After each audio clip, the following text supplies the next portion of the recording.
Video করব আমার হাজবেন্ডের বাড়ির যে রাস্তা, হ্যাঁ সেই রাস্তায় আমরা বের হলাম একটু হাঁটতে। এই রাস্তাতে সকালবেলা হাঁটতে বের হলে অনেকের সাথে দেখা হয়। যাই হোক আমাদের দিকে তাকাবেন না। এই এলাকার সবচেয়ে পরিচিত বাড়ি হচ্ছে এটাকে বলা হয় কাজী বাড়ি, যেটা এমপির বাড়ি নামে পরিচিত, পাপুল এমপি। এখন রাস্তায় মেন রাস্তায় যাবো না, আমরা এখন একটু বাড়ির ভিতরে রাস্তায় ঢুকলাম। পরিবেশটা আসলে অনেক ভালো। বাড়ির ভিতরে শুরুতেই ঢুকতে কিন্তু পাশে হচ্ছে কবরস্থান, যেটা খুব সুন্দর করে পরিবেশ করা আছে। যাই হোক, আর নোয়াখালীতে তো সবচেয়ে বিখ্যাত লক্ষ্মীপুরের ভিতরে হচ্ছে আপনার নারকেল সুপারি গাছ।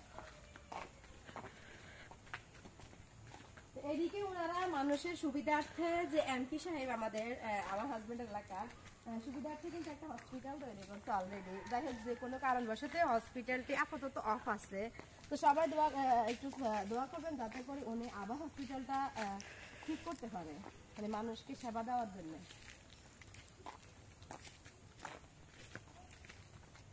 এখন হচ্ছে শীতের মৌসুমে অলরেডি চারদিকে আপনি তাকাইলে দেখবেন নতুন নতুন বিভিন্ন ধরনের সবজি খেয়ে, যেমন লাউ, মিষ্টি কুমড়া, টমেটো, কাঁচামরিচ, সব ধরনের সবজি, মূলা, যেটা কিনা সবার প্রিয় তরকারি সবজি নামে পরিচিত, যেটা দিয়ে সালাদ বানানো যায়, জুস বানানো যায়, তারপরে হচ্ছে তরকারি খাওয়া যায়, সেটা হচ্ছে আমাদের মূলা। ঠিক আছে, আর চারপাশে তো দেখা এদিকে হচ্ছে বিল, মানে যেটাকে সাতর আমরা বলি আর কি, যেখানে ধান সবজি টবজি তোলে। আর এদিকে হচ্ছে সুপারি বাগান, এদিকে সবচেয়ে বেশি সুপারি বাগান। এটার জন্য জানি না কেন নোয়াখালীতে সুপারির জন্য বিখ্যাত শুধু লক্ষ্মীপুর, আমাদের নোয়াখালীতে আসলে নাই। নোয়াখালীর বৃহত্তম যেটা লক্ষ্মীপুরে, নোয়াখালী আমরা যেটা ধরি হচ্ছে মাইজদি, সেটাতে কোনো এরকম নারকেল সুপারি গাছ কিছুই নাই। কিন্তু লক্ষ্মীপুর ওনারা কিন্তু দাবি করে না যে ওনারা নোয়াখালীরা, হ্যাঁ, কিন্তু এদিকে সুপারি গাছ বেশি।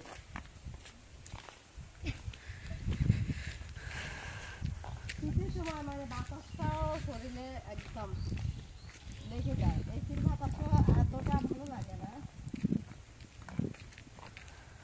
এই বিকেল টাইম কিন্তু হাঁটতে ভালো লাগে, আর সবথেকে ভোরবেলা কুয়াশাতে হাঁটবেন, শরীর স্বাস্থ্য দুটোই ভালো থাকবে। আমরা সকাল সকাল, এখনকার জেনারেশনের মেয়েরা কিন্তু আমরা ঘুমাই, আগে যারা তারা কিন্তু ভোরবেলা থেকে কাজ করে অভ্যস্ত, তাদের শরীর ভালো আছে। আর আমরা ঘুমাই কিন্তু অলরেডি আমাদের শেখ হাসিনা ম্যাডাম বলে গেছে না, শহরের পোলাপান খেয়ে খেয়ে শুধু কি ব্রয়লার হয়ে আছে, আর গ্রামের পোলাপান খেলাধুলা করে ওনারা কিন্তু ওই বাচ্চারা সুস্থ আছে, ভালো আছে। আর এদিকে বাচ্চাদের খেলার জন্য ওরা ওই যে কক ব্যাট যেটাকে বলে, সেটা খেলার জন্য ওরা সিস্টেম করে রাখছে। এই বাড়ির ঐতিহ্য ধরে রাখার জন্য এটাকে কাছারিঘর বলা হয়। যে ছোটবেলা যে আমরা মাদ্রাসা করতে যেতাম আরবি পড়ার জন্য, এই কাছারিঘর ওনারা এটাকে মনে হয় আরো কাজ করবে, আরো মাফ করবে, যাতে এটা মানে পরিচিতি হিসেবে রাখবে। এই বাড়ির আরেকটা সৌন্দর্য আছে যে থাকে না থাকে, কিন্তু তারা তাদের ঐতিহ্য ধরে রাখার জন্য অনেক কিছু করে রাখছে।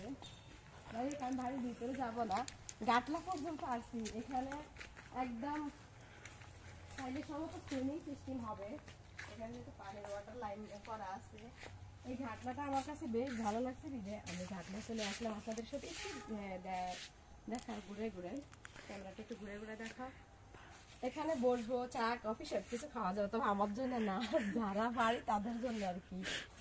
এই আর কি আমার কাছে ভালো লাগছে, ভিডিও করার সময় ভালো থাকবেন। আল্লাহ হাফেজ।